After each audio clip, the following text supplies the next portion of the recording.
Alright, so for this very first lesson, our goal is to create a very small, easy game asset. Okay, something we can use in any game, back and forth. Something very small that will teach us how to use the workflow between Maya and Mudbox. So don't start out with something really hard.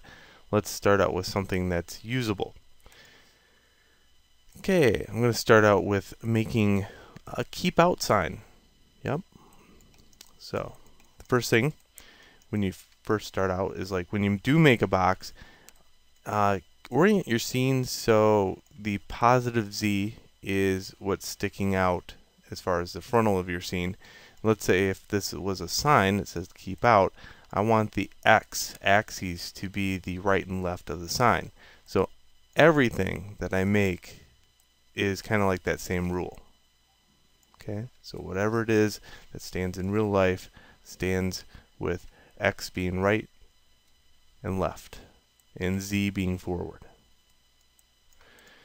Okay, the next thing is you have to worry about is uniformed polys.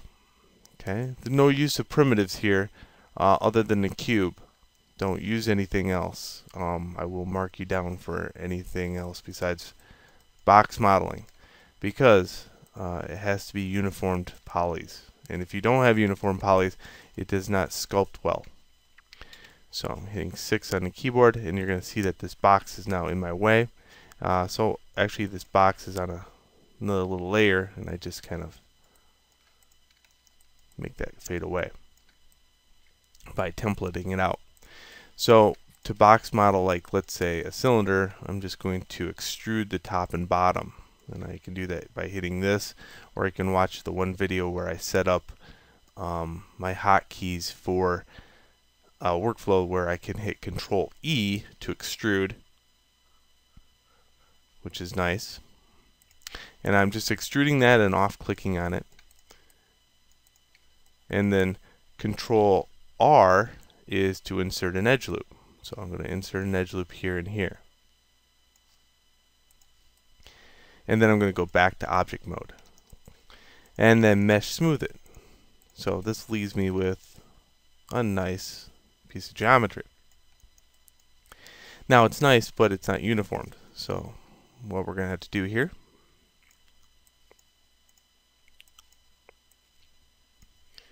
first get it to the size I need it. So if this is going to be a little sign, it's going to be something like this.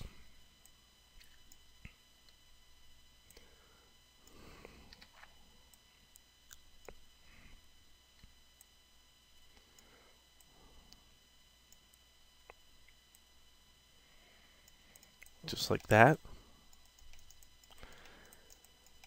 Now if you look at the polygon structure here, the space between here and here and here and here are way different, and that's what's going to cause a lot of distortion within the sculpt.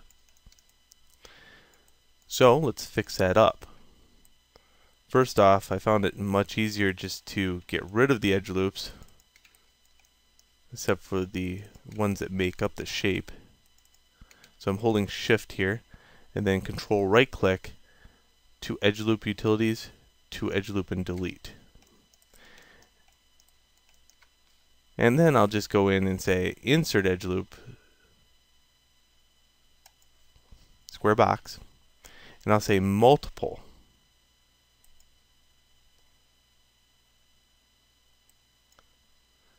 And then I'll put in a number of faces in here. Let's go with 8. And there we go. I can always take those out later if need be, but look how evenly spaced they are all the way to the top. That's good.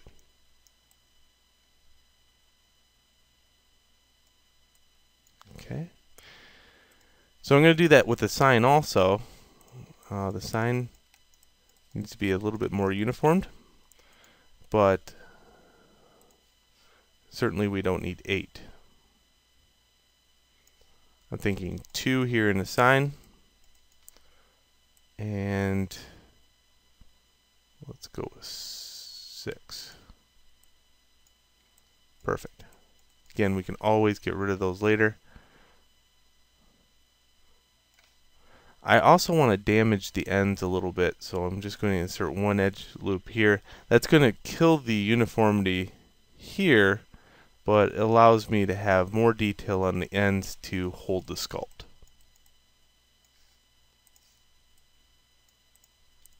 So the name of the game is to make very uniformed polygon structures. Also, I'm not really allowing these to touch that much because I can fix that later. So I like having two objects. So now that I have this, it's ready to be sent over to Mudbox. Now I'm not joining it in any way, like I didn't combine it. I'm just going to have it as two separate objects. That way I can choose between them. You should always do this though. Look at the weird scale that's over here, and look at how much history is built up. So edit, delete by type history, and then modify freeze transformations. So that sends it down to 0. Also, I like naming these, so I'll call this post and this sign.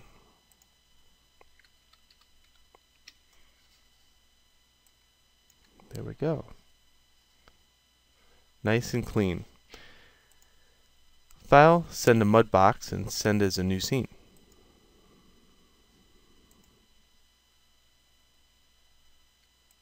Now it looks really tiny in Mudbox, but it does take up 2 cubes here, and that's about the same size as what I want it to do. That equals my brushes to work out quite well. Okay, so I got an object list here, and since I named the 2 meshes, I have this, which is nice. And in the next video, we look at how to move around in Mudbox.